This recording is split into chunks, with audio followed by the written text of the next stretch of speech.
Hello and welcome to this video, the round recap video for round 4 of Tata Steel 2016.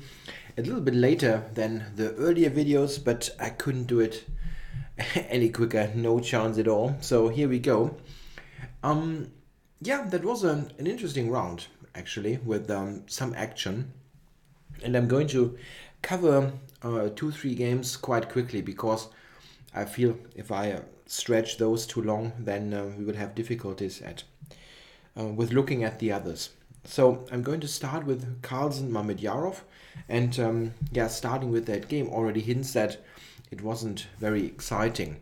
So let's see what happened.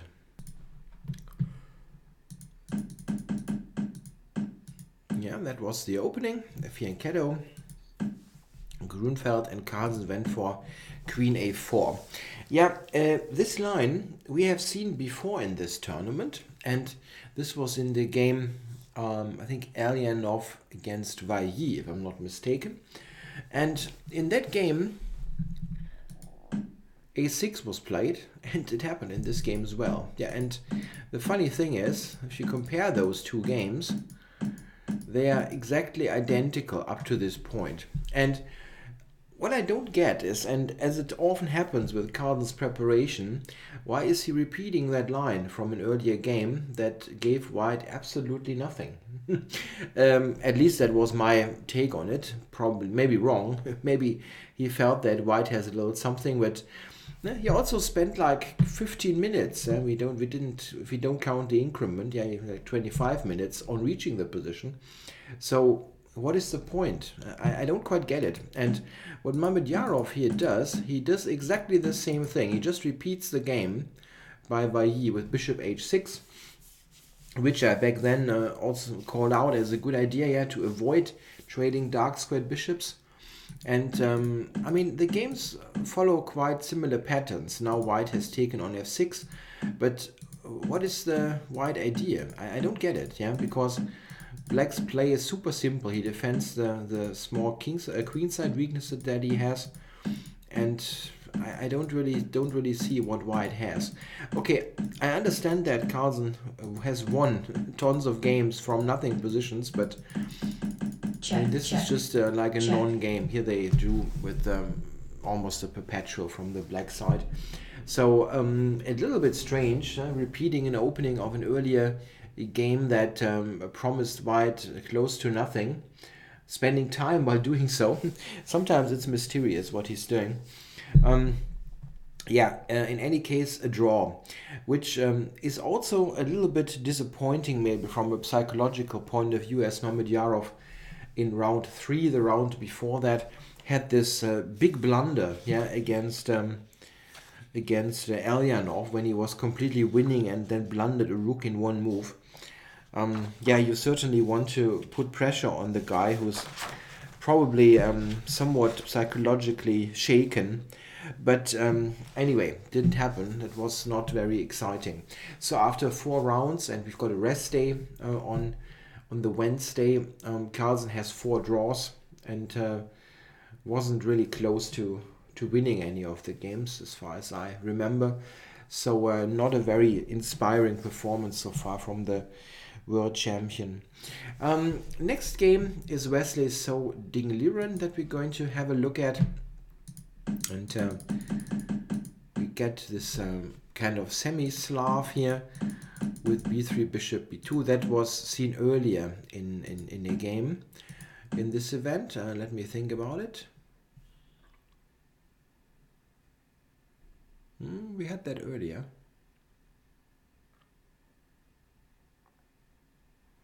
Oh, I fail to remember, but we had that in the event earlier. I think Van Veli on the black side. Yeah, anyway, we had this line now with knight to e5. We had a game with queen e2. Oh no, that was Giri, right? There was a Giri game. Giri with White against someone. Yeah, sorry, I should have looked that up, but, well, it's not the most critical question anyway, to be perfectly honest. Knight e5 here by So is a bit more interesting, I believe, than queen e2. They're posting that knight up here. But with a quick c5 now, Black initiated simplifications in the center. And the way it went we got a typical center out of some queen's gambits where C and D file, I almost got it right here on the C file, where those are opened. And the main difference between the two sides is that quite often in that symmetrical structure, white has a little bit more active pieces and he has some advantages with his queen. The queen often has a good square for white here on e2, while black is slightly cramped and doesn't have a good square for his queen. What black usually wants to do is to simplify, and we saw some of that here with b5. He's fighting against the c4 knight, a6, and now we got simplifications coming. The rook is traded on the c file, and now also after the trades it's more likely that the black queen will get some good square. The way it happened, black got an isolated pawn, but as I said earlier in one of the videos on Vike, very often the weakness of that pawn is largely overestimated by amateur players. Here black doesn't have a big problem at all. Yeah, he doesn't have a bad piece in addition to the pawn, and he can pretty easily defend it. It's not very attractive for black. He will never probably win the game ever, but it's also not a big problem. Yeah, like this. Now, if white would have taken, he didn't. White would have taken, then there is rook to d8. Yeah. And yeah, here white has to give up the queen, and this is no winning attempt at all. So rook c1 was tried.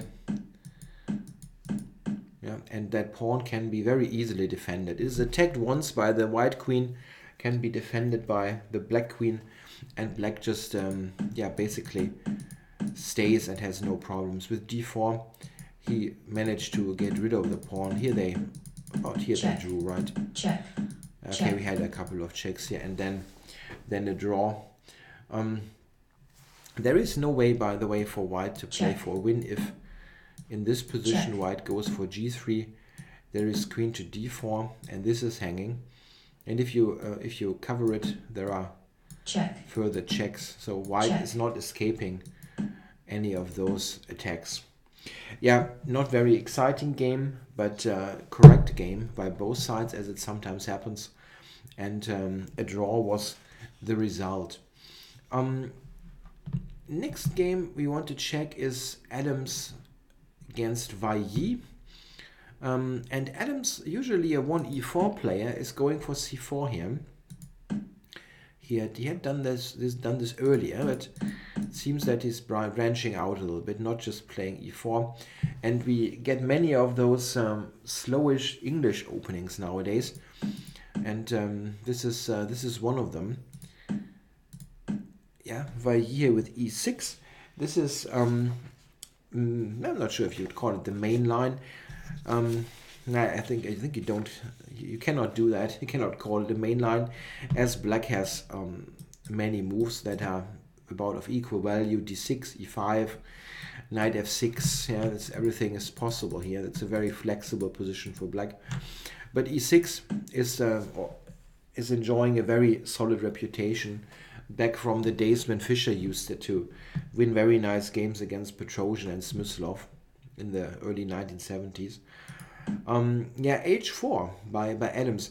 This idea is a relatively recent addition to white's tries against it, and we see that Vailly reacts very precisely. He gets in d5 and plays in the center.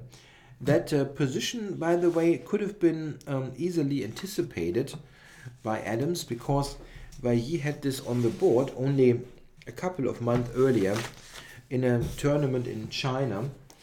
And maybe one day I'll find my notes. Now I do. He had this in a tournament in China against a person called Zheng. I don't know the player, but they followed that game for quite a bit. So we see that both sides were playing quite quickly, and I think all those moves make a fair amount of sense. And up to this point, we were following that game Zheng against Wei. Um, yeah, here Wei castled in the game of 2000, from 2015, and he's playing a new move here with bishop to b7. Yeah, the interesting question about this position is, what about this h6 pawn? Is that strong or is that weak? The knight on g5 is always putting some pressure on the h7 pawn, and this is something that is quite annoying for black. He has to deal with that. On the other hand, that pawn on h6 might just be attacked. In the game, we see this, and black is sometimes ready for that jump. So Adams decided to take the pawn. Yeah, and now I think it gets, in the next couple of moves, it turns out that that trade was also quite logical. King stays in the center. It turns out that the pawn on h6 seems to be more of a weakness than a strength. Yeah, we see further trades, and now it is attacked, and the black king is ready to approach the pawn. So what happened is that Wei, after some further moves, was able to win the pawn. However, that pawn that he's got now is something like that. Now the f6 pawn or the f5 pawn. So the extra pawn is of not much value. What the extra pawn does is control a couple of squares, but other than that, the situation is still very, very solid for white. And it actually does not surprise me that Adams ultimately managed to hold that position rather comfortably. We can look a little bit here how it continued. Yeah, the g3 pawn looks weak, but white is having some counterplay against the f5 pawn. This pawn is not easily defended by the king, as we see, and the knight somehow has to stay on d6 to keep that pawn. So it's not at all easy for black to make any sort of progress. So we had some more moves, of course. But ultimately, that attack on the f5 pawn that white was always establishing, and here they agreed to draw, managed. It was enough for white to get a pretty easy draw, even though he's a pawn down. So not the most exciting game, but again very precisely played. Adams tried to maybe surprise Wei with his choice of opening with this kind of thing, but he had played it earlier, Wei, and was ready for that kind of game. So these were the, let's say, less interesting games, and now we come to see the a little bit more exciting ones. We had the game Giri Caruana in this round, and it's a very important game. We have two of the most promising, let's say, candidates for challenging the world champion in the upcoming cycle, and they had a very different tournament up to now. Giri lost in the first round against Wesley So, and easily could have lost again in round 3 against David Navarra. If Navarra plays the correct move on move 40 or at some point earlier, then Giri will probably lose this. While Caruana is on +2 and having an excellent event so far. Let's see what happened here. Giri plays 1e4. He plays all openings, yeah. So we cannot really say it's a surprise, but we get a Ruy Lopez, and Caruana plays the open variation of the Ruy. This is a pretty rare guest nowadays in top level Grandmaster practice. Is there a particular reason for that? It's probably a little bit less reliable than some of the other lines, but especially as a surprise weapon, it's probably not a bad choice at all. Yeah, last time I checked, this is a while ago, there were some lines where black is not having much fun in some slightly worse endgames if white is doing everything right. But it's not likely that in case of a surprise the white player will play so super precisely. So why not d4, b5, and d5. This is the way it continues.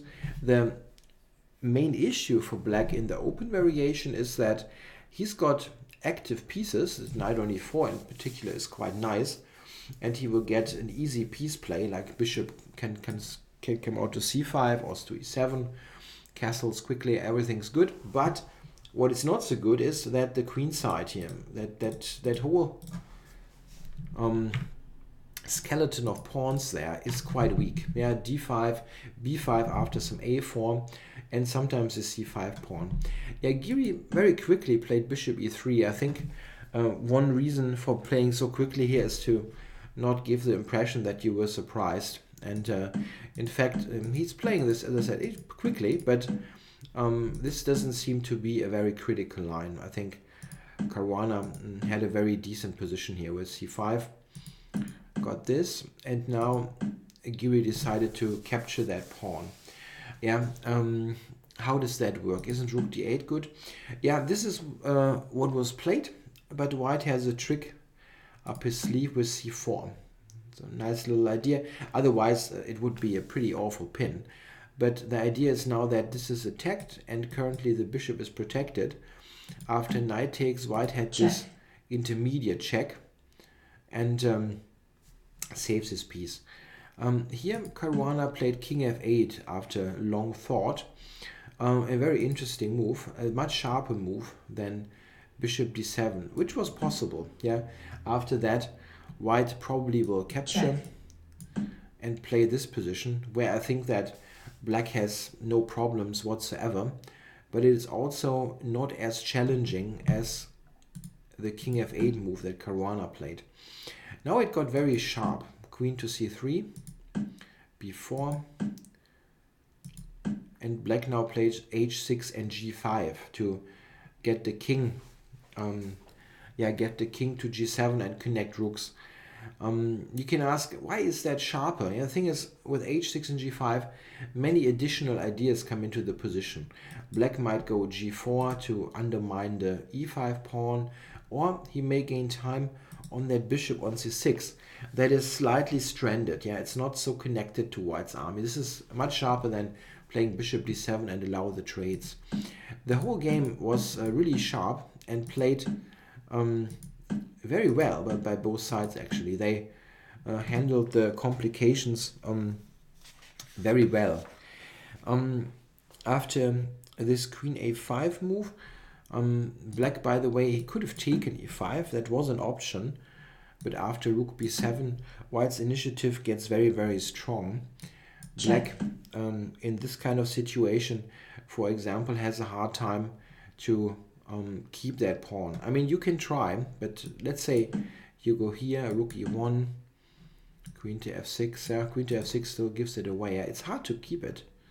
It's really hard to keep it. Or is there some other way to keep it?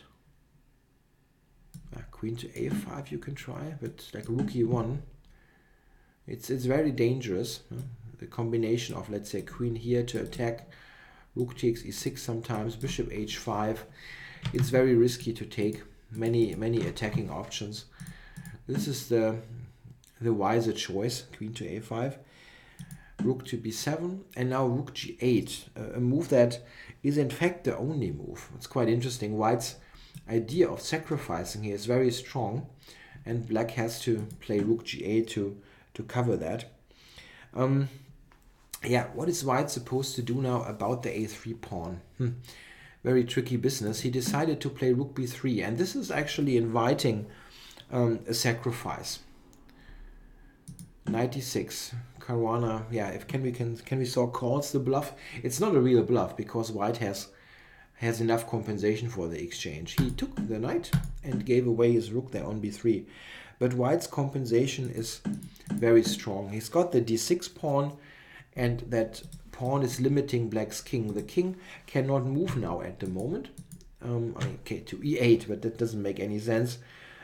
Which means that as long as the king cannot somehow reposition itself, the rook on g8 is out of the game. So black suffers serious coordination problems. I think Caruana plays that very well. Plays queen to b5, queen f6, and queen a4. Amazing move, yeah, counter-attacking the rook with a check, but he lets this rook up for the taking. Very sharp play. Now Giri played rook to b1. We can look at the alternatives a little bit. If white takes, king g7, his queen is hanging, and this is mate on d1. So here white loses directly. This isn't working at all. He can take here and play this position.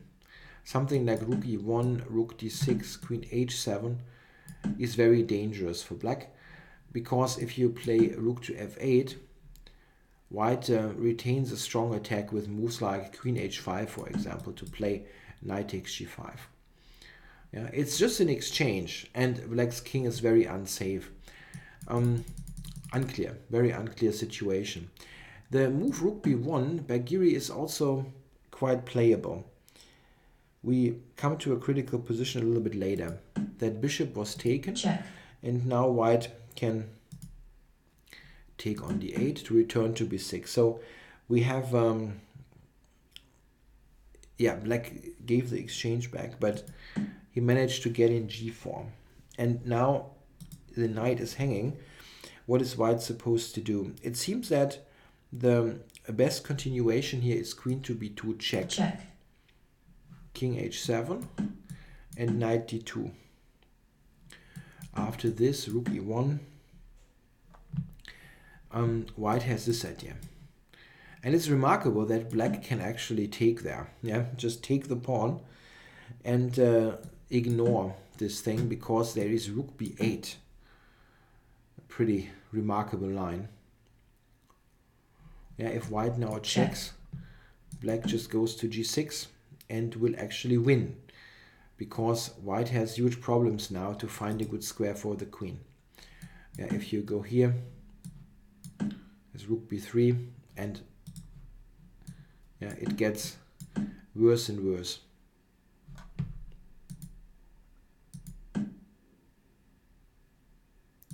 So this happened instead. I'm sorry, I didn't show the line in its completeness. This. Rook e1 for knight e4. Queen takes.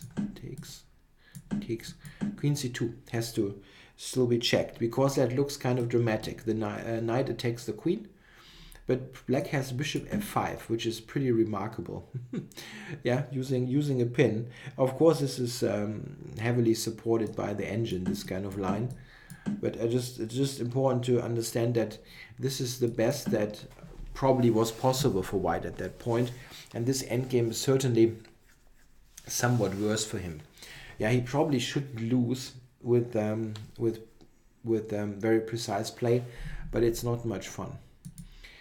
Giri played this, however, and after that he's in trouble, in real trouble. His c-pawn is very dangerous. Here it seems rook c1 was a little bit tougher than the move knight e4 that was played, but also knight e4 wasn't, rook c1 wasn't very great. Yeah? White is a pawn down, but I think here he has more hopes to save. In the game, after this, black had c3, which is strong. Yeah? It dislodges the knight. It has to take now. And then black now takes on f3 and ultimately got to that endgame. Yeah, and that endgame is a technical win for black if he is precise. And Caruana did a very good job, actually, up to a certain point. We can fast forward a little bit. Check. Check. To that rook ending here. And this is the critical position. In this position, he now makes a mistake. He's down to 3 minutes. But unfortunately for him now, he took on h3. And after that, it seems to be a draw. The move that was winning was rook a3. Yeah, going over to keep that pawn in check and march the e-pawn. Here, the win is looking relatively simple. Once you know that it is there. Rook a8, for example, and now e3. White has very little that he can do. If he goes here, we just march the pawn up. Black is threatening e3, rook e3, so yeah, something like, let's say here. Check. Check. Check. Check. Check. Yeah, and something like a5, e2. Yeah, now we have king d1. It just wins. So it's not quite clear what he overlooked, but he took on h3, and now it seems that Giri has the draw. Yeah, the a pawn is coming forward, and black has no particular way to make his pawn count. Yeah, Check. This is what happened. They gave a couple of checks, and yeah, what is black supposed to do here? He cannot move the rook away from the a file. If he plays h2, there's rook h8, and yeah, here, I mean, white is threatening to promote like that, so black is starting to give checks. It's certainly a disappointment here for Caruana. He could have had 3.5 out of 4. Fantastic score. But ultimately didn't manage to win that very promising rook endgame. Yeah, and still not a good event for Giri. He struggled in this game most of the time, fighting for equality more than anything else. Okay, so let's look at the next game, and that game is Elyanov Van Veli.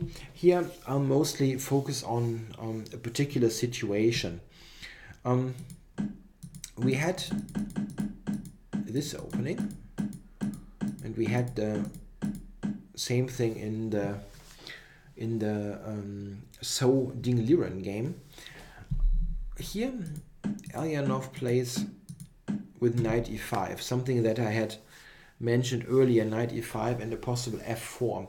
This is especially effective in cases where a black bishop is on d6, so that a black has a hard time to take the knight in the first place. Here with the bishop on e7, quite often black can play just with the capture, which didn't happen. But we got this kind of structure, quite interesting. Black takes here. This is a funny tactical sequence, by the way. C takes. I mean, white can also just recapture. There's nothing particularly wrong with it.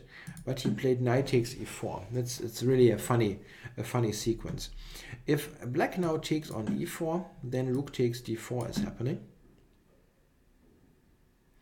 Quite interesting with that pin now. And sorry, the bishop on e4 is hanging. Yeah, that's not very comfortable.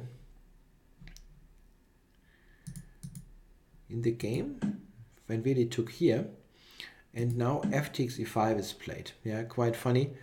White now wants to take with the pawn here, and if he would be able to, would be fantastic. So black should take, what he did. Rook takes, and we have a double attack on queen and bishop. So bishop had to go to d5, and white is taking this piece back now. Bishop c5 is good, and now black takes. So in this position, one thing is pretty clear, that d5 pawn will get lost. Yeah, there is too much pressure on it. But after the pawn gets lost, black is a pawn down. But what we have to see is, we can play a couple of more moves. What we have to see is that this structure is not that brilliant for white. The bishop is looking at its own pawn. The pawns are doubled in the first place, so it's not really, yeah, it's not a completely a valuable extra pawn. And especially problematic is that, as I said, the bishop is not good on b2. Black here has to do mainly one thing. Make sure that e6 is never happening. This kind of move, after which white would really be up a full pawn, let's say. And yeah, the thing is, after bishop h4 here, black has enough counterplay. The bishop is on, the rook comes to c2. All this is fairly harmless, let's say, as long as black is avoiding the e6 move, as I said. After king h1 now, he should probably play just a waiting move, something like queen g6. Yeah, just stay, basically shuffling. And it's not clear what white is supposed to do. Yeah, he cannot easily move the queen away as g2 is attacked, and you don't have a clear way forward here. I think the likelihood of a draw is pretty high in this case. When Veli, however, made a mistake. He played the move rook f2. And if you like, you can make a little exercise out of that and try to find the best move now and try to calculate the whole variation. No? I think the first move of it is probably quite obvious, but seeing all of it is still quite interesting. I'll give you a couple of seconds to pause the video and figure it out.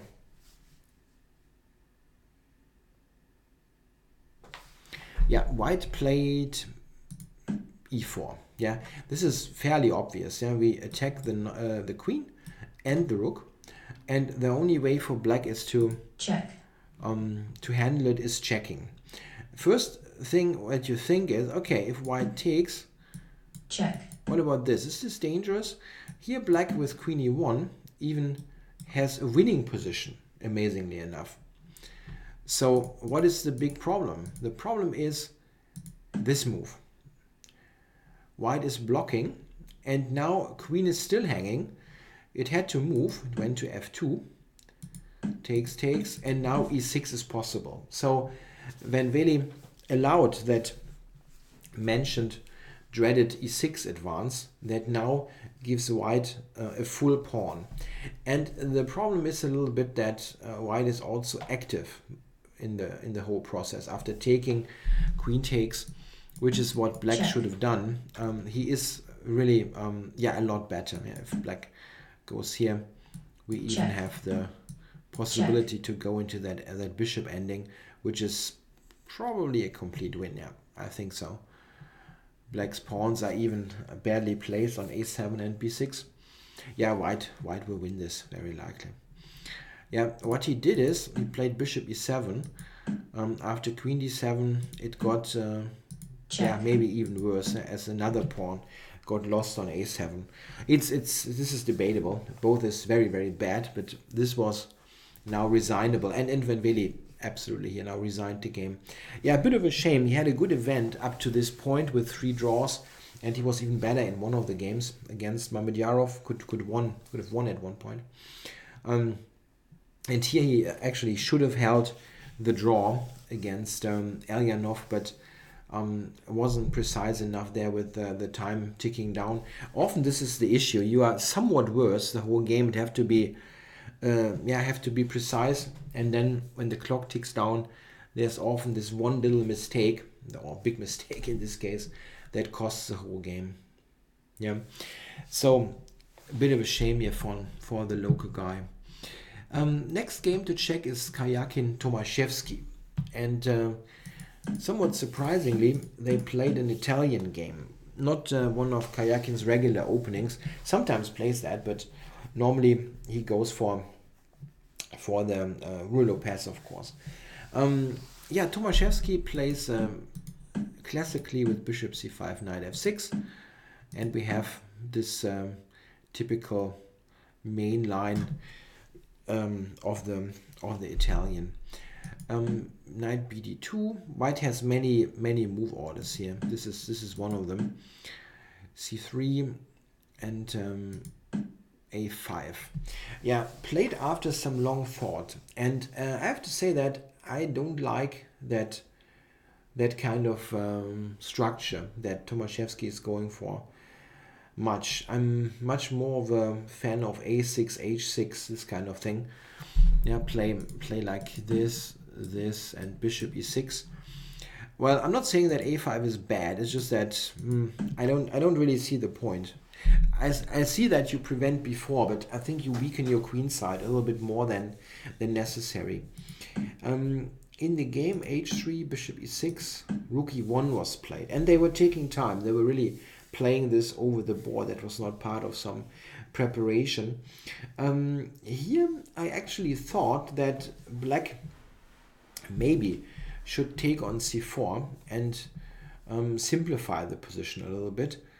I think this is one of the points of bishop e6. He didn't do that. Maybe he felt that after knight takes c4, white has a slight pull, but it's nothing much. I think if you play like a4 or so, is that something very dangerous. I think black, especially in comparison to the actual game, is quite comfortable. He played h6, and now bishop b5 was played. And that bishop is avoiding the trade. In some cases here, bishop takes c6 can be an issue. So black ultimately went for knight to e7 for that c6 and queen and knight to g6. That regrouping. But the problem is a little bit that here I feel that this structure is reached under somewhat unfavorable circumstances. Black has played a5 and has the bishop on that a7 square instead of c7, let's say. The way it went, I mean, this position here really is uncomfortable for black. There's no doubt there that I think white has a slight advantage.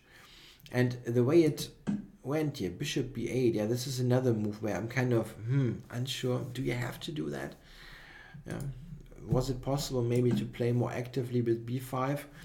Yeah, that allows a4.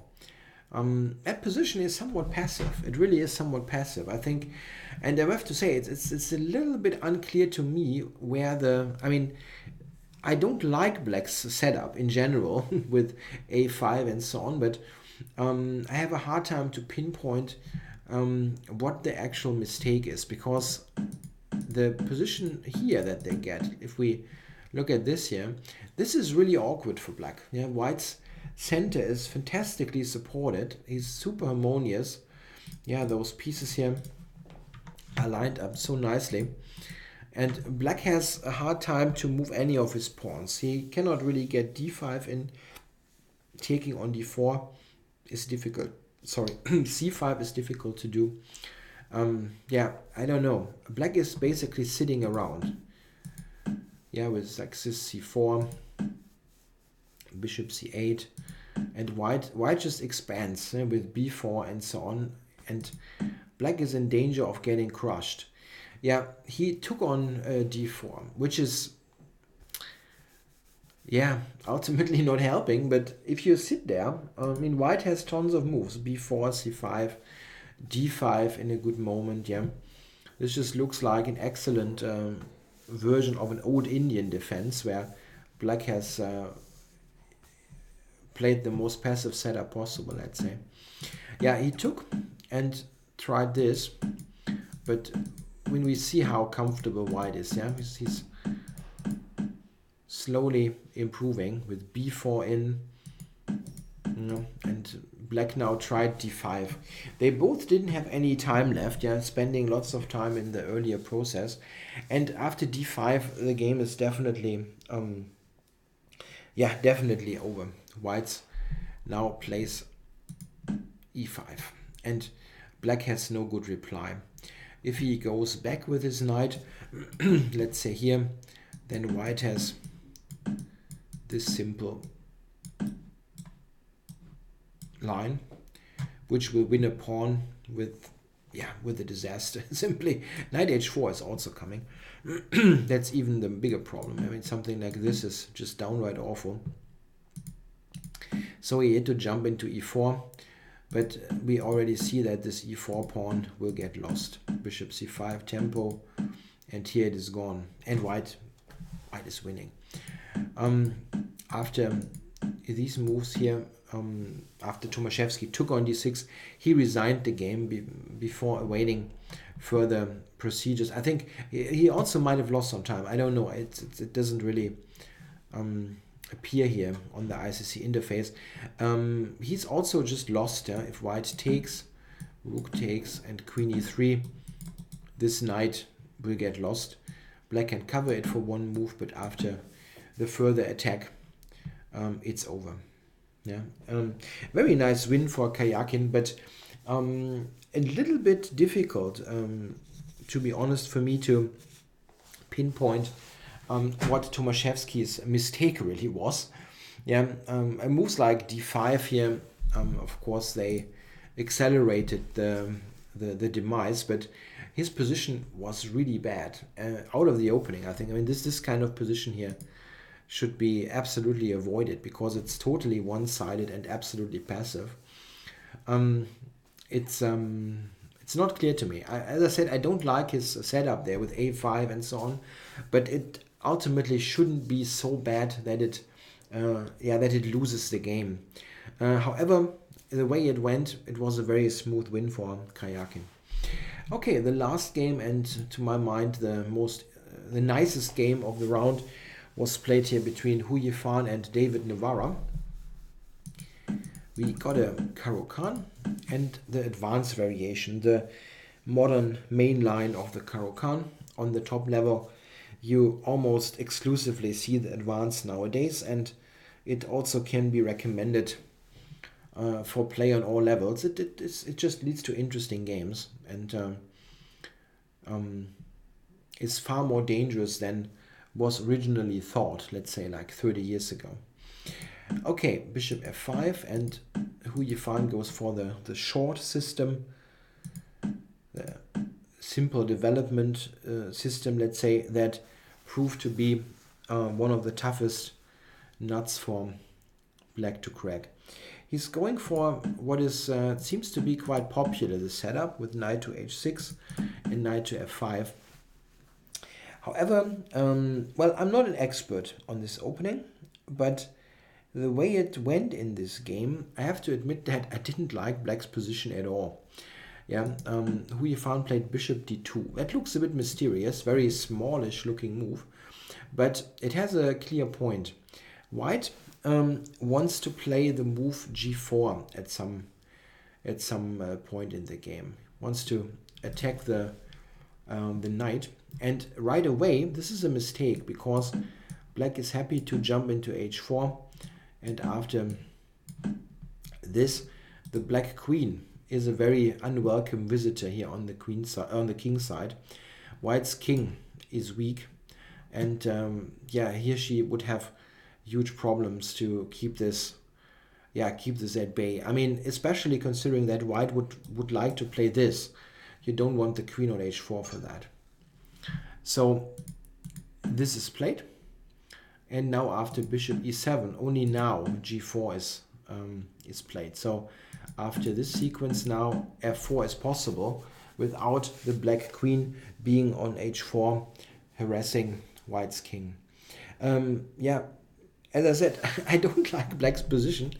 It's the only thing I can say for sure. Navarra played f5, yeah, and it seems to be that this has been played before. c4, gaining even more space, and now move a5. Yeah, the problem is a little bit for black that white is playing on the flank, but he doesn't have any clear counterplay in the center. Yeah, for example, if you try to open the center here after bishop takes, white is happy about that. The e6 pawn is very weak, and you probably didn't gain much from that. Yeah? You also sometimes see a knight a5, queen b3 to increase the pressure on those pawns. This is often a problem in the advanced Caro-Kann. The bishop is outside of the pawn chain compared to the French, but there are some weaknesses on the light squares on the queen side. Yeah, he played a5 here, gaining some space on the queen side, and white just stopped that. Yeah, and now I felt like, well, maybe black has to take on g4 to avoid what happens in the game. But this also doesn't seem so great. White can trade and play bishop takes. And, well, this is hanging. And you cannot easily, easily coordinate your pieces. After queen b6, there is this strong move. It's just a waiting move in some way, but also sometimes gets in queen g4. If black now castles, then white can take on a5 all of a sudden, because rook takes, knight takes, queen takes, there's Check. bishop e6, and white will grab material next. Yeah, or alternatively, this is even worse. Yeah, it seems that black cannot really take on g4 without any problems.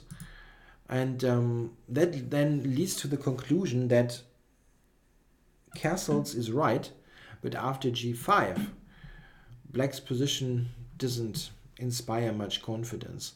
He has to play some h6 sooner or later, and he did so now.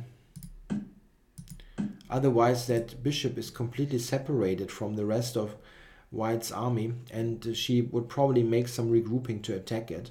So I think h6 is more or less, yeah, almost forced. Yeah, and now she cleared the g file for the rook. Very logical. White has more space and has it's easier for white to use the files because you have the additional space. Also note that black's pieces are not very well placed. The bishop on g6 is not particularly great.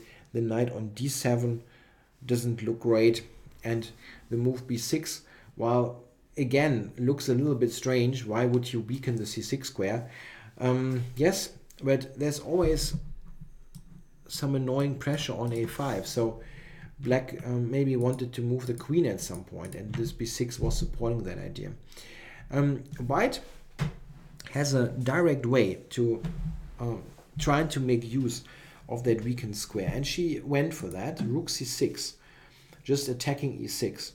And Navarra now, and he decided on all this quite quickly. He was playing the game quite quickly. Just ignored the attack on the e6 pawn. However, it seems that white gets an excellent game after taking. It's difficult, though, to give black any advice at this point. If he covers the e6 pawn, then after some simple moves, let's say like queen c2 or so, white controls the c file, and I think can be quite happy what she's got now. Yeah, okay. He basically said, okay, show me. What is your idea? Okay, she took the pawn. Bishop f7. Rook has to go to d6. Bishop e7. And the rook is trapped. Yeah, the rook cannot save itself. But she had prepared a fantastic reply. Just bishop to d3, ignoring that rook. Yeah, black has no choice. Has to take that. Check. Bishop f5. King back. And now the big point. The point is not to take the bishop back. Yeah, if white is taking this back, then after rook c6, it's impossible for white to keep that pawn. And here black is okay. The rook on d6 is also nicely then covering h6. The point was queen g4. And this was a really nice job, yeah, seeing how good this position is. White is a rook down for 2 pawns at the moment, but is attacking d6, d7, and sometimes e6 is an idea. So black has a hard time to save his pieces. He tried rook to c7.